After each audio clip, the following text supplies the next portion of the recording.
That's right. Welcome in, welcome back, everybody, to an 11-1. Sure would be a lot of fun edition of the Always Irish Show. The Irish down the Armstrongless Virginia Cavs, 28-3. As always, you can find the program on YouTube. Do hit subscribe if you haven't yet. I'd appreciate that. Give the video a thumbs up if you approve of its content. Upon the completion, I'd appreciate that as well. Twitter. Search bar Always Irish or at JKZND4. Emails alwaysirishnd@gmail.com. Audio only anywhere you want me. You could get me. Always Irish Radio 312-900-8815. We're going to have a Always Irish Radio episode later this week. I got questions for you guys, and I want to know your thoughts. More information on the exact day and time of that later. Okay, but it's coming. I got to hear from you guys. So, here's my grand conclusion. This is a Notre Dame team on the rise, getting better with a blend of veterans and youth. It has now won its last 4 ball games by an average of 19.5 points per game. Extended the nation's longest winning streak against unranked opponents at 40. That's a big deal. Big deal for Notre Dame. Early on in the Kelly tenure, that's what we were complaining about. Losing ball games we shouldn't lose to teams with way less talent. 40 in a row, longest in the nation not doing that. Very impressive, okay? What impressed me most about this win is, yes, they were without their great quarterback, but we had a handful of guys out with injury on top of the handful of guys we already have out with injury. Then we had the flu, not COVID, but regular flu, sweep through the locker room, still went on the road, managed to win 28-3. That's my big picture takeaway. That's a great sign, okay? Notre Dame is on really solid footing right now. A rock solid program. No, I didn't say elite. No, I didn't say winning the championship every year. No. Rock solid, though, yes. Nobody can dispute that at this point.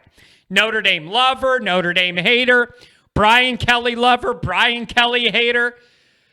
This program's rock solid. It is just, we're learning without the ability to sign every 5-star who can't read within the United States.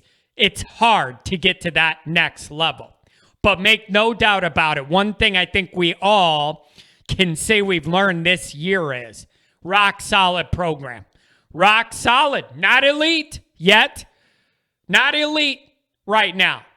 But rock freaking solid and a lot to be proud of. Okay? That ground level floor is really high for Notre Dame right now. That's a good sign. Now, I know there are people who see this 28-3 game differently than others. So you got 28-3. One way to look at it is beautiful, 28-3. I didn't have to stress out and stroke out all night. Easy win, get it in the bag, keep it moving, inch it closer to 11-1 as good as you could do. Perfect. Other people are saying 28-3 is not good enough. Let the foot off the gas. Didn't score enough in the second half. Didn't try and push the ball at the end of the first half. Get some extra points. Lay the wood on somebody. You're finally in a position to blow somebody out. We didn't really go that far. There are people who see it that way strongly. I get it. I'm inclined to want that stuff too. End of the half, not pushing it, trying to get another score. I don't understand. You had momentum. I would have tried to get in another. They didn't.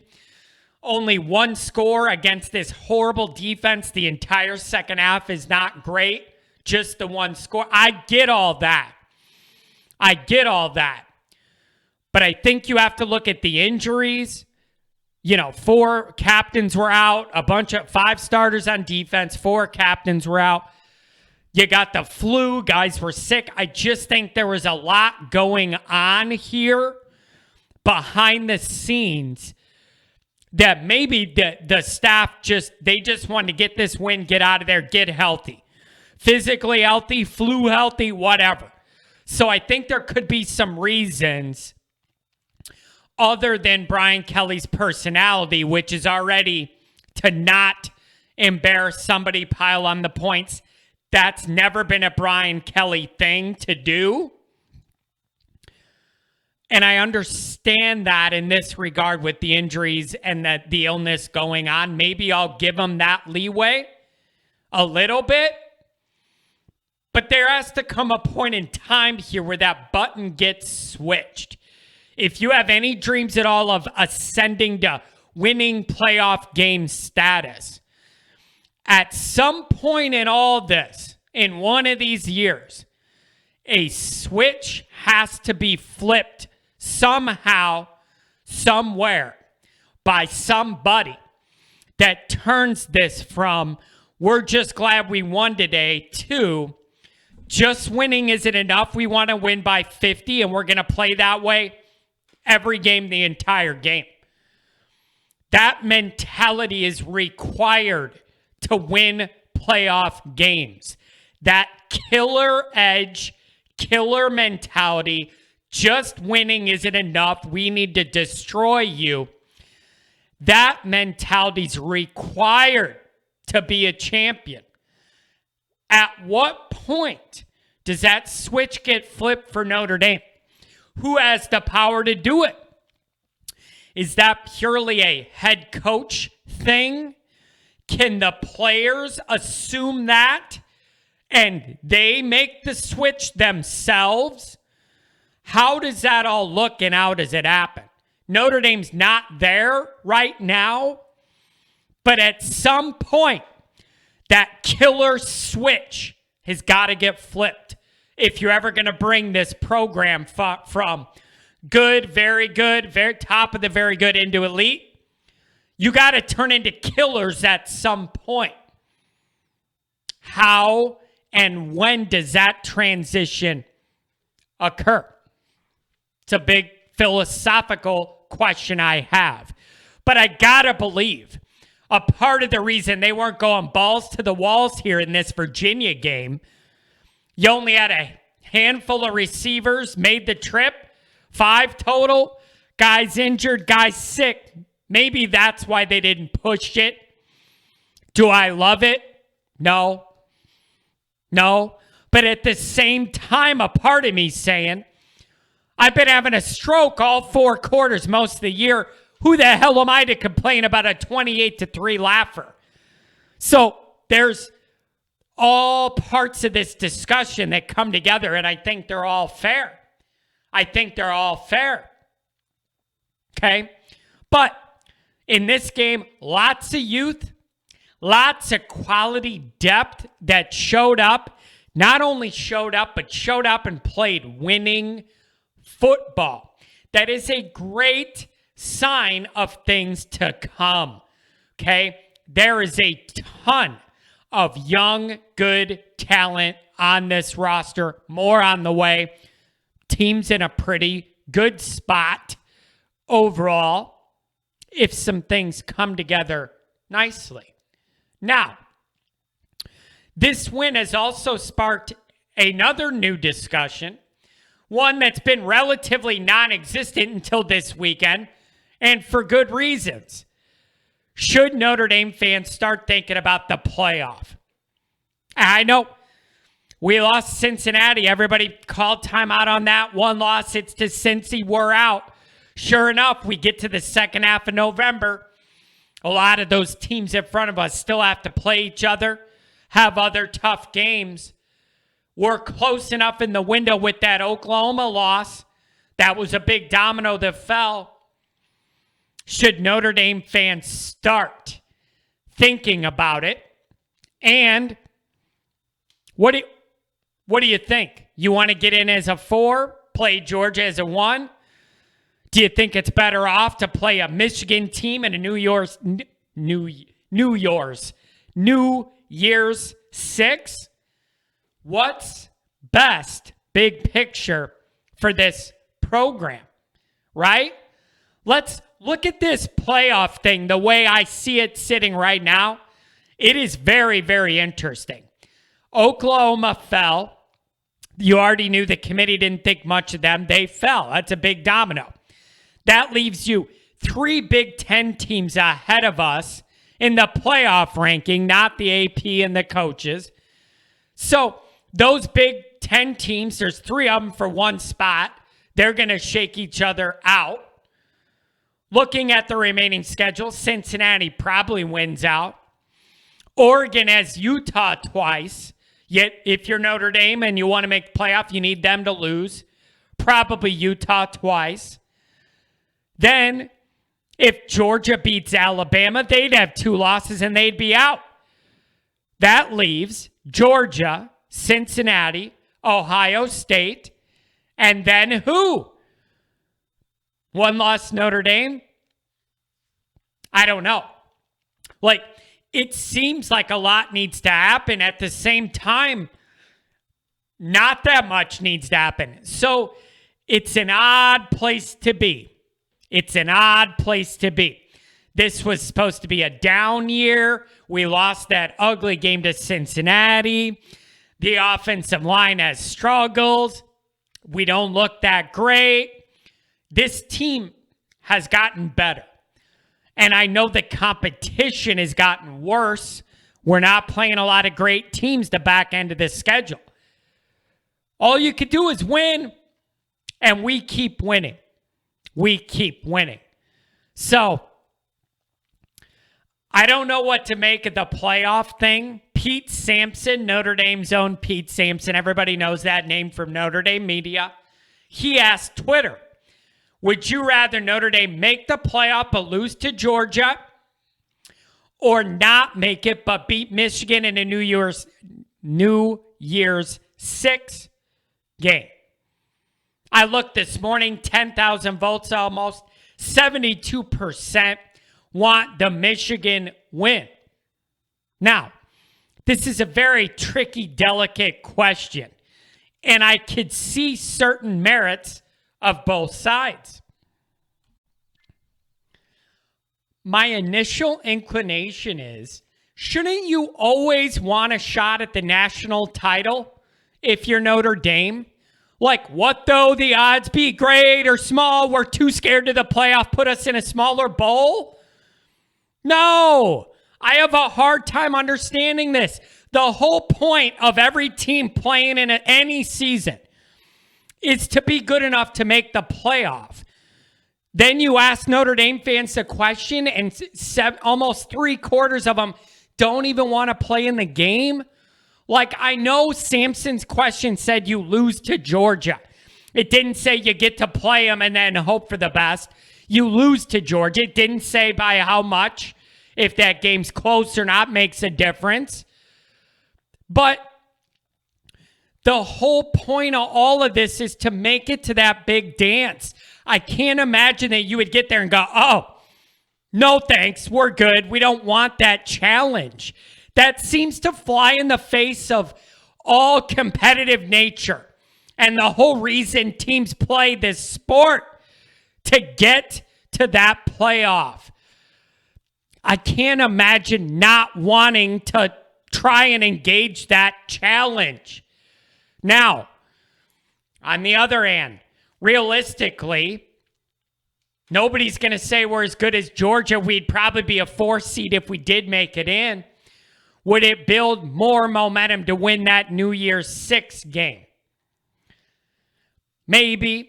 But Sampson guaranteed the loss to Georgia and the win against Michigan in his Twitter poll. Real life has none of these guarantees. We could play bad and lose to Michigan the same way we could play bad and lose to Georgia. So I just have a very hard time turning down any chance at the playoff with how hard it is to earn your way there. This is Notre Dame. It's just sad to me to think so many people are scared to be in the playoff. It shouldn't be that way, but we're so scarred from making it twice and legitimately not being able to compete at all. I think people just aren't in the mood for that again, the third time. Now, I do get the idea that the New Year's Six is a middle stepping stone. Get that big bowl game loss off your record. You're going into the offseason with a win, going into the horseshoe next year. I get it. I'm just saying there's no guaranteed wins in a New Year's Six game either. So just making it to that doesn't guarantee a big win and an upward trajectory going into next year. It doesn't. So I kind of look at it this way. If we somehow backdoored our way in to the playoff, it's almost like a free spin at a slot machine at a casino. You didn't expect it. So be glad you're there and make the best of it, I guess. This isn't a year where we've been worried about the playoff every week and where are we going to fall, and we really think this is our best well-rounded team like a lot of people thought last year. We got to make it happen this year. No, we didn't have any of that vibe this year at all. So if there's a way you could back in this thing in your transitional rebuild, reload, whatever year, with so many injuries and challenges, take the spin at the wheel. Take the extra free spin at the wheel. A year nobody, including our own fans and me, thought it was going to be possible. I never don't want a shot at a title, no matter what the odds look like or the matchups. Okay? I just can't turn down that spin at the wheel, that chance to go in there and see what happens. Okay? I trust Georgia a lot less than a Saban-coached Alabama team or the Clemson team that was absolutely loaded when we lost to them. So I am not saying we should definitely be in the playoff, deserve to be there. We're better than Alabama. We could compete with Georgia. I'm not saying all that. But if we end up in a position to have one of those spots, you embrace it and you do the best you can. It's a free spin at the wheel. Take it. Take it. You can't be Notre Dame fans. What though the odds be great or small, and then be scared to be in the playoff? It doesn't match up. It doesn't match up. Okay? You get that spin at the wheel. You take it. Take it. It's a free spin is how I look at it. If this all shakes out that way and we back our way in, it's a free spin at the wheel. Embrace it. Take it. Okay? So that's how I see it. But that's just me. Okay? So bringing this discussion all the way back home to the Virginia result, I see both ways. 28-3, beautiful. 28-3 should have been 50-3. I can see both arguments, and I could see reasons to see it both ways. And I could see some practical reasons Notre Dame didn't try the full-on press. I could see it. Okay? What happens in our remaining games, I have some thoughts about. But for this week, I'll give them the injury sickness reasoning if that's what they're going to go with. Hey, I wanted to see that last drive before that push in the end zone too. I wanted to see more efficiency the second half as well. but we didn't. Won. Still in a good spot. Okay? Still in a good spot. So, now that the playoff is somewhat of a real consideration, and you play two donkeys to end the year, I need you to blow them both out. Like, I'll give you this week with the flu and the injuries, road game, all that, fine. That's now over. Now that you know you're kind of in this playoff mix and you don't play any good teams or a conference championship at the end of this season to prove yourself, the best Notre Dame could do is blow out two swamp donkeys to end the year. So I need that. I need that. You don't have a good chance for style points against quality opponent. Next thing you could do is blow both these teams out by 40, 50 points. It's the best Notre Dame could do to make a statement. I need to see it these last two games. Do it. Let's get into Virginia specifically a little bit more. Here's the deal. Highlight reel plays by Diggs, Williams, Mayer. I'm even going to throw Styles in there as well. We have flash guys now. Flash guys that make it on the clips of Twitter's best plays of the week and all that. Love seeing those athletes make plays. Almost 250 yards rushing, over 6.5 a carry. That's what it should be against a team this bad. Kyron, 14 for 70. Diggs, 9 for 64. These guys, they're highlight reels. Give them the ball with any space at all, or in Kyron's situation, give him the ball with no space at all. He's going to do something great with it. I like the mix. Notre Dame had 7 guys running the ball, including the regulars, both quarterbacks, Tyree, Lindsey. Love it, okay? The offensive line continues to improve. Not great, but they are no longer stopping us from winning games the way that I felt they were earlier in the year. They have gotten better. Credit to that whole group and the staff. If I'm going to rip them when they're bad, I'm going to give them credit when they've improved. It's nowhere near elite or where I need it to be, but it is getting better. That's good. Okay. Quarterbacks. I wanted to see more Buckner earlier personally, but that's just me and my theory that you can win while also developing these young guys. I do not subscribe to the idea that if you ran Buckner out there the whole Virginia game, that we're going to lose it for sake of development for the future. I think we have enough good young guys. You could play them, develop, and win. So I want to see more of that. Okay? So for that reason, I wanted to see Buckner a little earlier in this game. Cone, 15 of 20, 132, 3 touchdowns, bad interception, whatever. Buckner, 3 for 3, 42 yards. Here's the other thing. I got to own this, and I will. And it hurts, but I got to own this.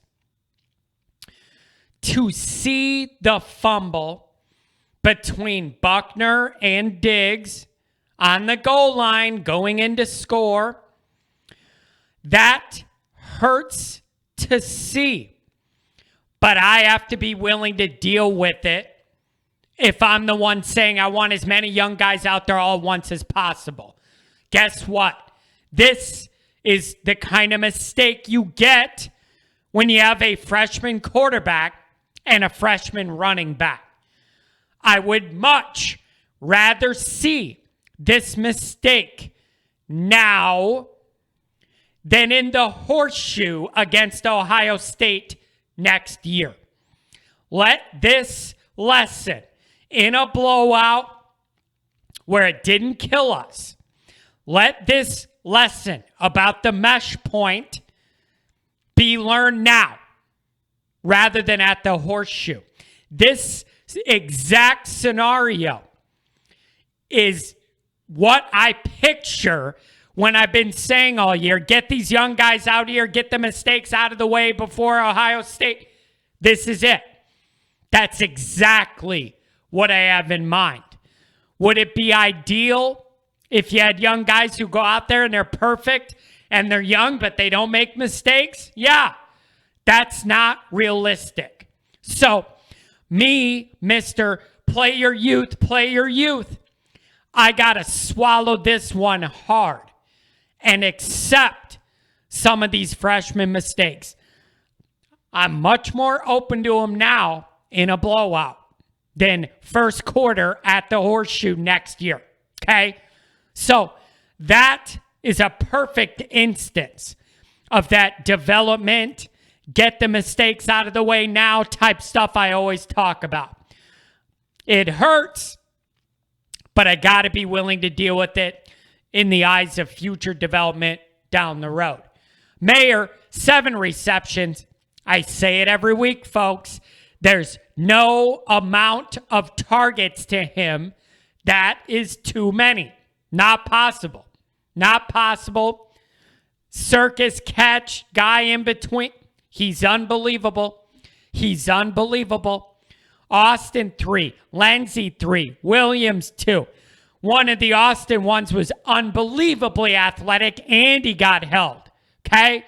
So, it is what it is.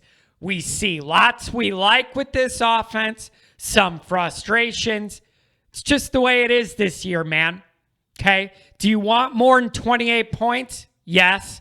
Do I want a faster start to these games? Yes. Do I want to push the ball in the end zone at the end of the half instead of getting soft? Yes. Am I happy only scoring 7 the entire second half versus a bad defense? No. But we still won 28-3. These are high-level complaints to have. Okay? High-level complaints to have. 2 red zone failures. The fumble we talked about. 4th down that didn't work. Don't like those. Don't like those. Okay? But this offense is a growing work in progress. The more young guys involved, the better. More young guys involved, the better. Okay? But my big question is, who, when, and how does that switch get turned into destroy mode, kill mode? Okay? From we're ascending very, very good to get into elite. Who cranks that switch into go mode, kill mode? Who, when, and how does that kill mode switch get flipped? No team wins in the playoffs without that mentality. Whether that's this year, Notre Dame backing its way in somehow, or the next time Notre Dame is in the playoff field or in line for it. How does that switch get turned into kill mode? It's a big question I have. You don't win in the playoffs without it, and there's no doubt Notre Dame's not already there. So what is that catalyst that flips that switch? It's a big picture question I have. So offensively, we are trending up a little bit, which is good. And we have a ton of young guys that are contributing a lot, which is also good. Those are really good signs. Keep it rolling. You have no choice. If you want to try and make a real playoff push here, you got to blow these next 2 teams out, pedal to the metal, prove a point. Score 50 if you could score 50, okay? I need that from now on out. I'll give you the injury, sickness excuse this week, whatever. We need to see a more aggressive approach the next 2 weeks, okay? Now, on defense, there's no way around it. We caught a big break that Armstrong was out. Tough break. That's football. We've been losing guys all year, whatever. Now, the defense had contributions from all over that you love to see. What you are beginning to see on both sides of the ball with Notre Dame is the quality depth is showing. Now, it isn't ideal because you don't need to use all your quality depth, but we have so many guys banged up, sick, whatever. That's where we're at. We are starting to see those guys contribute on offense and defense, and we're still winning ball games. That is a great sign of where you are at. 5-6 years ago, no way. A few frontline guys get hurt. Notre Dame falls right off. No depth behind them that can step in. We're dead. That is not the case, and we're seeing it. Beautiful. Beautiful. Okay? That's a big picture view on both sides of the ball. Quality, depth, and athletic talent with more to come in the next couple recruiting classes. Great to see and feel. Okay? 8 sacks, allowed 82 yards rushing, under 200 passing, no touchdowns. That's the biggest thing to me. Regardless of the circumstances, no touchdown allowed again. Great to see it. Love the diversity of guys making plays. Bauer moves into this role, 9 tackles. Watts, 5. Colley, 5. Mills, 4. Patello, 4. Ramon Henderson, 4. Hart, 5. Jason Adamiola, 5. DJ Brown, Bertrand, everybody else in the mix. That's a lot of youth, you guys.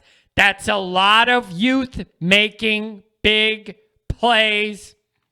Beautiful. Love to see it. Okay, bodes extremely well for the future. Sacks by Bauer, Adamiola, Cross, 2 by Mills. Notre Dame's depth is showing.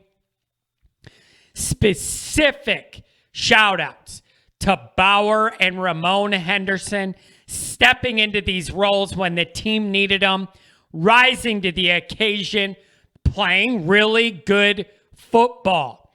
That gives me a ton of optimism moving into next year. This defense will continue to improve as Marcus gets more settled in with his scheme, his personnel. Guys come back healthier, more talent arrives. This is just a starting point. 3 points is great, no matter who and no matter how. 3 points is great, okay? We're now in a position where we have 2 ball games left against teams we're way better than. Blow the doors off both these teams. Get in the clubhouse at 11-1. Sit back, watch the carnage. See if there's a way we back into a free spin playoff appearance in a year where I don't think we honestly expected a playoff berth. Think about it, you guys. If I asked any of you or myself, and I said at the beginning of the year, if we get into till late November and Notre Dame's realistically maybe in a playoff position push, is this year a good year or not? You would have said, yeah, are you kidding me? A bunch of sports people at us have 4 losses, 5 losses, maybe 9-3 rebuilding year. So if we could get into this point of the year and we're being talked about for a playoff contender, it's hard not to be happy with that, even though I have so much bitterness about the one game we lost, and it isn't so much the loss, but how it happened that I have a problem with. So much of that loss was what we did or didn't do more than what they did. That's the part that hurts. But what I'm learning is Notre Dame's depth is a really good sign of a program trying to make that ascension from very good to elite. We're seeing that depth, and at the top end, you need some of those uniquely athletic freaks. We have some of those. This is a good blend that's going to be built on the next year or two. It's exciting. So, blow out these two nobodies to end the year. Get to 11-1. Sit back with Charlie Weiss's cheeseburgers. See what happens. But Notre Dame is a program on the rise. Big picture, that arrow is up. And we should all love that. Have a good night.